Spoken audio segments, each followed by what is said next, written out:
way we in the West use our iPhones, or the manner in which we vote, or the method by which we're instructed in our schools and universities is very unique. Sometimes we call this the Western paradigm, Western culture, Western civilization, European culture. But it's a very distinct way of looking at the world and doing things, and it's very different from what occurs daily in China, or in Africa, or South America, or places like Vietnam or Thailand, Eastern Russia.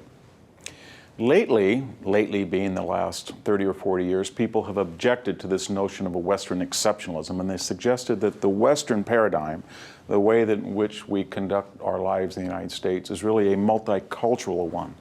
And I suppose they want you to look at our tradition, our heritage, and our culture as something like an onion. So multicultural suggests, well, there's a classical precedent from Greece and Rome. Well, there's a Judeo-Christian precedent from the Middle East. Well, there's a Northern European precedent and heritage. But each particular culture throughout the world, brought through immigrants or through indirect influence, has enriched America. So we have Caribbean culture, we have Black African culture, we have Hispanic culture, we have Chinese culture, we have Japanese culture, and no one is any more unique than the other. They're like, as I said, the layers of an onion. I'd like to suggest to you in the next few minutes that's wrong. It's correct in one sense. When you eat a taco, when you listen to Caribbean music, when you have fashion that are influenced by Africa, you do have a multicultural cultural experience. But no one, not you, not me, no one believes that the way that we vote, or the manner in which the Constitution is framed, or the Western empirical approach to medicine of finding symptoms, coming to a diagnosis, offering a prognosis, is anything other than unique. In other words, the core, the things that really matter, government, the economy, medicine, science, education, literature, art, are primarily Western, and they come from roughly three unique sources. One is the classical experience of Greece and Rome. Two is the influence of the Judeo-Christian element. And three is the role of Northern Europe, mostly from the 8th century on. Let's start with the Greeks and the Romans. Most of the way that people in the West today conduct themselves politically is an extension of Roman republicanism, which itself is based on classical Greek constitutional government. So from the Greeks, and now we're talking about 800 BC, roughly to the death of Alexander the Great in 323, they crafted certain political institutions. The idea that government would be by the rule of consent, that the majority of the students would craft their own future politically. There would be protections for private property. There would be abstractions such as investment or stock or insurance. There would be especially a notion that natural phenomena were not explained by religion or superstition. An earthquake, a tornado, an eclipse, there would be a scientific, a rational explanation that could be adjudicated through research, give and take in a free atmosphere among citizens who were not influenced by religion or superstitions or what they had been told in the past. That tradition then was very prominent in Rome. The Romans met the Greeks in the 7th century BC. They called them Graicus or Greek. The Graiki were small villages on the western part of the Peloponnese. The Greeks themselves called themselves Hellenes or Hellenic, as to say we get that adjective from it. But in any case, after about the 7th century BC in places like southern Italy and Sicily, the Italian yeoman class in northern Italy and central Italy began to become influenced in a religious, political, social, cultural, and economic sense by this far more sophisticated civilization in Greece, which was being dispersed throughout the Mediterranean world by Alexander the Great and his Hellenistic successors. The Romans took a look at the consensual system and liked it, but they made it into a tripart system where you would have consuls as executives, prefects, legates as executive officers. You would have a body of elder wise men, property-owning Senate class, as well as popular Senate assemblies that would make up the second body of the legislative branch, and they would have judicial bodies. So there was basically what we find in America as the judicial, legislative, and executive branches, again, to check power. When they looked at the phenomenon of Greek warfare. They had seen that the Greeks had defeated the Persians. Alexander the Great had inherited this dynamic political and military system and conquered the world as it was known all the way to the Euphrates River. But the Romans institutionalized it, and that is they created legions of 6,000. They created what we now call a modern military hierarchy, their equivalent of private, corporal, sergeant, captain, major, colonel, general. They had centurions and legates and prefects. They had a legion that was broken down into maniples, cohorts, centuries, and the way today we talk about brigades and battalions and divisions. So they took the notion of Greek warfare, superior technology, decisive battle, group discipline, and they made it regimented. And they institutionalized it in the same way they had done that with politics. We could go on, but Greek genius, whether it was architectural, or whether it was literary, or whether it was artistic, in the Roman mind would have to be institutionalized and regulated and more practical. They took other Greek ideas that had been quite popular but of limited efficacy. That is, that people who lived around a city would be citizens based on locale. They liked the idea of citizenship providing responsibilities and rights, but they expanded it not just by locale, but first by people who spoke Latin, even if they were not living by Rome, and then finally by allegiance to Rome. And they could be any color, any class, any language, as this civilization swept the Mediterranean. The result of that is that today in America, if we use a vocabulary that is scientific, it's almost always going to come from either Greek or Latin words. And it's very different than our other legacy, the Anglo-Saxon and Germanic and Northern European legacy. Let me give you some examples, if I could be so bold, because some of them might be on the border of being a little bit profane. But we have various words to eliminate things from our body. We can say urinate, or we can use the P word. We can use the S word, or we can say defecate. If we talk about sexual intercourse, we can use the F word, or we can use intercourse. You get my drift. That the Greeks and Romans have given us a polite, scientific, descriptive language, quite different than the tribal language that we inherited from our Anglo-Saxon Germanic ancestors. That language reflects everything from mathematics to physics to democracy. All of the institutions that refer to higher learning usually have cognate vocabulary to Latin and Greek, and it's embedded so much so that about 10 to 15% of the English vocabulary is directly a transliteration of a Greek or Latin word.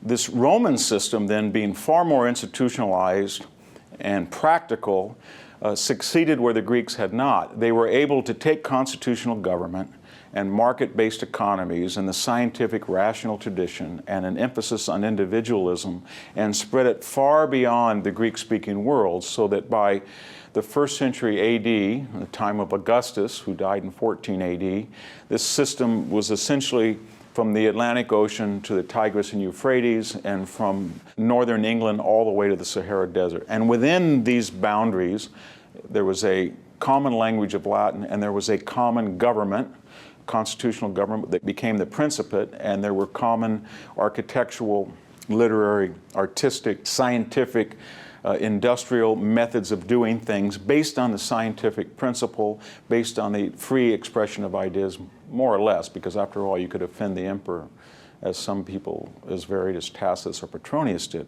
But there was a system, and this system is recognizable today, whether we go to Washington and we look at the Treasury building, or if we go to the Supreme Court, we see a classical building that is Greco-Roman. We see judges who have robes and conduct themselves as if they were classical jurists.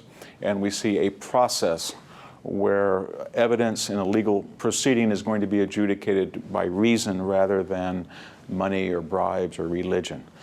That's our classical heritage. And it explains, let's say, 2/3 of what is Western civilization today. But as this system started to expand, it also had problems, and that is the more and more Rome tried to go beyond the Danube or beyond the Rhine River or beyond the Tigris and Euphrates, or started to extend itself southward into what is today Ethiopia, it became diluted. There were not enough Italian speakers. There were not enough people instructed in the system. And by the 5th century in the West, it started to crumble, and we usually use this symbolic date of 476 as the final fall of the Western Empire. A funny thing happened. The Mediterranean ceased to be the highway of ideas. Islam arose in the 7th century in North Africa. In the 8th, it got into the Iberian Peninsula. What we call today the Middle East, or the Holy Land, was lost to the Byzantines by the 9th and 10th century, perhaps even earlier in some places. And the old cohesion was lost.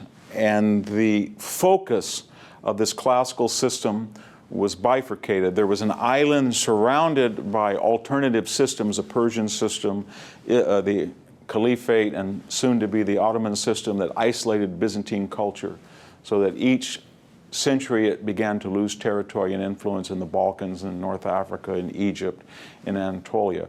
But in the West, a funny thing happened. Once the West was cut off from its traditional Roman fertile grounds in North Africa or in Iberia or in the Holy Land, it began to look northward. Now, northward was tribal and wild, and as tribes, remember, had come across the Danube and the Rhine, they so-called destroyed Roman civilization, or did they?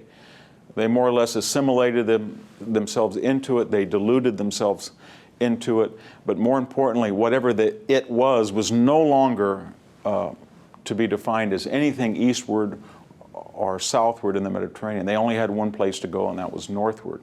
And one of the greatest discoveries in the history of political thought was that the people who took over Rome became themselves Roman in some sense. The Goths, the Vandals, the Visigoths began being Christianized. Now, how did that happen? And here we come to the third great element, Greek and Roman element, and we have a Judeo-Christian element. How were they able to be Christianized and become the inheritors of Western civilization? Well, Rome, as it had expanded in the 1st century BC and AD, had usually conquered people, assimilated them, allowed them to have local religions and customs as long as they provided taxation and fealty to the emperor. That was not true in case of one people, the Jews of the Middle East. They insisted that they would not honor the Roman emperor as a divine entity. They wanted their gods, and they were the most troublesome of all conquered Roman peoples. A very strange thing happened. With the birth of Jesus, there became an ecstatic Jewish version of the Old Testament as we know it, or the Torah, that preached a new gospel. This was very subversive to not only Jewish hierarchy, but also to Roman hierarchy, because it had some strange ideas. Turn the other cheek. This idea of ethics and morality on Sermon on the Mount, that the noble person is the one who lives modestly, maybe poor. It's easier for a camel to go through an eye of a needle for a rich man to go to heaven. It was antithetical, not just to the Jewish tradition, but also to the Roman tradition. And as you know, in the 1st century AD, Christianity was tried to stamp out. It should have been eliminated, but it wasn't. The question is why? Why did this rogue religion not only survive persecution from Roman authorities and Jewish authorities, but like some type of virus bore itself in to Western civilization and then take over the DNA, so to speak, and inherit it? Well, there's a couple of reasons, and one is that by the 1st century AD, there was not a religious experience for anybody in Rome. They had traditional gods, Jupiter and Juno, which themselves had been borrowed from Greek gods, Hera and Zeus, etc. But they were not moral gods. They were not ethical gods. They were protectors of the existing aristocratic hierarchical order. In other words, nobody said, please Zeus, or please Jupiter, please Juno, help me. I'm a good person. I was nice to the poor man, or I did not steal. They didn't believe that. The gods were good expositors of natural phenomena. If there was an earthquake, if you lived in the Greek part of the empire, then Poseidon may have done it. If you lived in the Roman part and you wanted to understand how iron was made, then you consulted Vulcan. But they were not moral, ethical gods. For people's inquiries and questions about ethics and morality, they turned to philosophy. Socrates in the 5th century BC, and then Platonism, and then Neoplatonism, and then the other schools of Epicureanism and Stoicism and skepticism and cynicism. These were essentially secular people. They had no claims on religion, but they introduced new thoughts. And then thoughts were that we might have a soul that lived on past the material disintegration of our body. And the soul might be even judged in the afterlife. If you're Pythagoras or even Socrates, there are elements within Platonism and Pythagoreanism that are quite religious in some sense, as long as we realize they're not religious in a modern sense. Nobody's saying that they're a preacher or a priest, or there's a particular religion that you must adhere to that has a holy book or a dogma or a cult. And so by the 1st century AD, there was a hunger among Rome for some type of religious experience that would make sense of their lives, and some type of religious or political or cultural or ethic creed that would appeal to the poor and the dispossessed. There had been nothing like that in the classical world. And Christianity comes along and says, if you're poor, that's okay. There's going to be reward in heaven, and your reward will be there for you if you live a good life. And more importantly, a good life is thou shalt not kill in the Old Testament, but really mean it. You can't kill anything. And you have to treat somebody as you would want to be treated. This was antithetical to Roman civic culture, behavior, militarism. And so antithetical that the great historian Edward Gibbon said this caused the decline of Rome, because people simply were not willing to get up in the morning and kill Goths or Visigoths or Vandals with the same zeal they had in the past. In any case, Rome found itself from about 60 AD into the beginning of the 4th century in a concerted effort to tamp down, suppress, destroy this new element of Christianity. There's one other thing we have to remember about the Christian dogma. It did not reject the Old Testament. It did not necessarily reject the Jewish establishment. It said it was a New Testament, and the frame of reference in Mark, Matthew, Luke, and John is an improvement upon, a correction upon, an elaboration upon Isaiah or Genesis or the great books of the Old Testament. So it was a way of taking Jewish culture and introducing it to people who were not Jewish. This was the main contribution of Christianity. It said, we are a new Judaism. We're not a rejection of the past Judaism necessarily. We offer an improvement upon it. And more importantly, it's open to all of you who don't look like Jews, who do not speak Hebrew, and may not live in the Holy Land. And it began by the 2nd and 3rd century to bore its way into traditional Rome. And with the emperorship of Constantine and the complete flip-flop of Constantine, so he accepted Christianity, and not only accepted it, but made the official religion of the empire, suddenly there was a new flavor to the Western tradition. It became Greek, Roman, and Christian. And this was, I've talked it so far in one way, that there was an absence of morality or ethics in existing classical society that Christianity opportunistically took advantage of.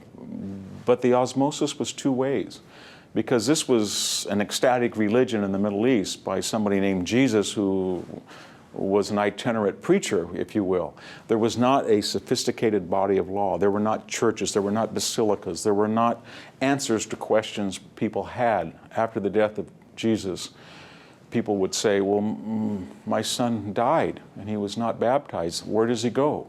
Does he go to heaven? Does he go to hell? I have committed these numbers of sins, but now I confess my sins. Can I still have my soul saved? And these were questions that the existing Neoplatonic and philosophical tradition then began to explain within a religious context. So you had Greco-Roman scientific and philosophical tradition being of use to creating and disseminating and institutionalizing this new ethical element. And this union between the two was quite wondrous to behold. On the practical, concrete level, the Christian church just bored its way in, and all of a sudden popes began to look like ex-proconsuls and legates. They had the same purple dress, they had the same gold scepters, and suddenly the basilica, which was the Roman civic meeting hall in small towns, the basilica became a religious institution. And the way that the Roman Empire had been organized by different provinces became the provinces of the Roman Catholic Church. And in this process, as I said earlier, whether it was Plotinus or Porphyry or Augustine or Ambrose or Jerome, we had men of classical minds, classical training, who used that tradition of inquiry, of symptoms, diagnosis, and prognosis to answer questions and form what we would call the New Testament, Acts, Revelations, and Apocrypha, other books of the Catholic tradition. And so this was very important, you see, because not only was now the Catholic Church materially institutionalized along a very effective Roman model, but it drew on the scientific tradition that allowed it to be a logical model. And this was very early on. You can see in John when he says, "In arche hein ho logos." In the beginning was the Logos. The Logos is not just God, but it's a scientific, rational God. And so we have the Greeks and the Romans, and now we have this Christian tradition. And it was just a wonderful mix because we get the best of both worlds. You can be scientific, you can be industrial, you can explain natural phenomena by science and reasons rather than superstition. However, there is an element of your experience that's reserved for religion. In other words, if you see an earthquake, you can explain that there's tectonic plates, or if you see a wildfire, you can say that atoms, if you're Lucretius, are colliding with one another and creating friction.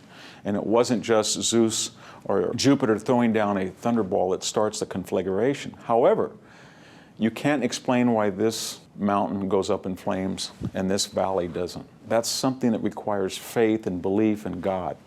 And so there was this uneasy but very practical relationship, this symbiosis between faith and reason that was completely absent in other subsequent religions, at least to the same extent.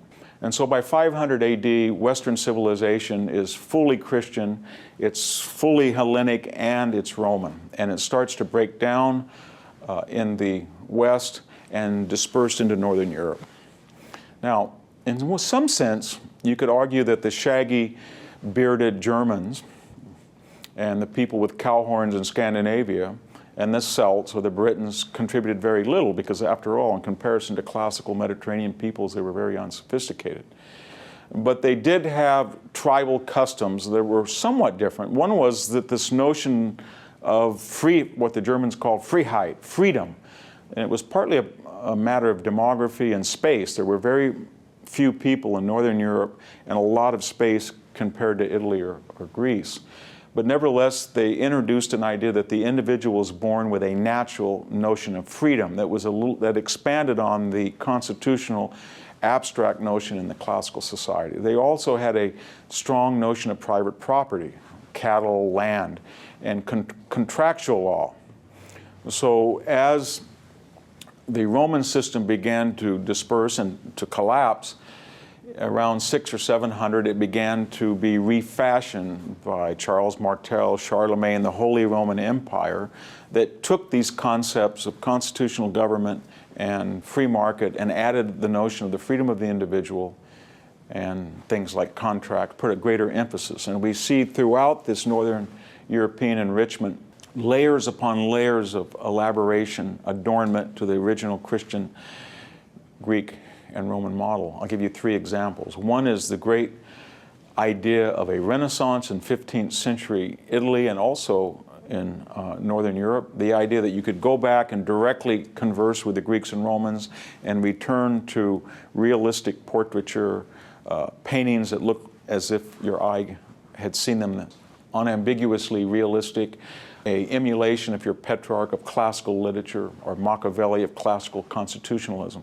And then in the early 15th century, a Protestant Reformation that said there's no reason that you have to introduce yourself to God through a Roman system that resembles pretty much the Roman Empire, and there are more books or less books of the Old Testament, or you don't have to have a bishop. You can convey with God in a local community or a local assembly.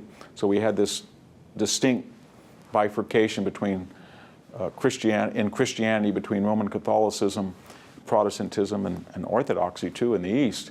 And then finally the Enlightenment of the 18th century that said we've gone too much in the direction of faith, and this careful balance between Christianity and the classical tradition of rationalism and inquiry has been, because of the influence of the medieval world, we still have too much emphasis on superstition and faith, and we're trying to now to reopen our eyes in the way the Greeks and Romans did. And there was an emphasis in the 18th century, we know it well through the Founding Fathers, but Montesquieu, Rousseau, Locke, David Hume, going back to scientific inquiry, questioning whether there is a God.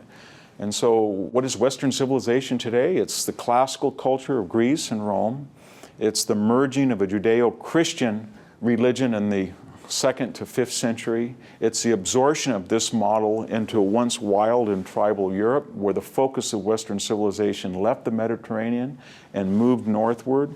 And it's the dispersion and enrichment of Western culture by the Reformation, by the Renaissance, and by the Enlightenment. There's one final element, and that is the emergence in the 19th century of the British Empire, which at one point, perhaps somewhere around 1800, 1830, controlled 75% of the world's landmass. And this had the effect of taking this Western legacy and putting it in very odd places, not just the United States and Canada, but in places as dispersed as Jamaica, New Zealand, Australia. And the result of that today is that when we look at an iPhone and the science that goes into an iPhone, or we are going to vote on a ballot initiative, or if we're going to have our heart operated on, the science, the procedure, and the methodology is Western to the core. Westernism in the sense that the Greeks are speaking to us, the Romans are speaking to us, the Christians are speaking to us, and the Northern Europeans are speaking to us. And other people are not speaking to us, at least on elements of the core of Western civilization.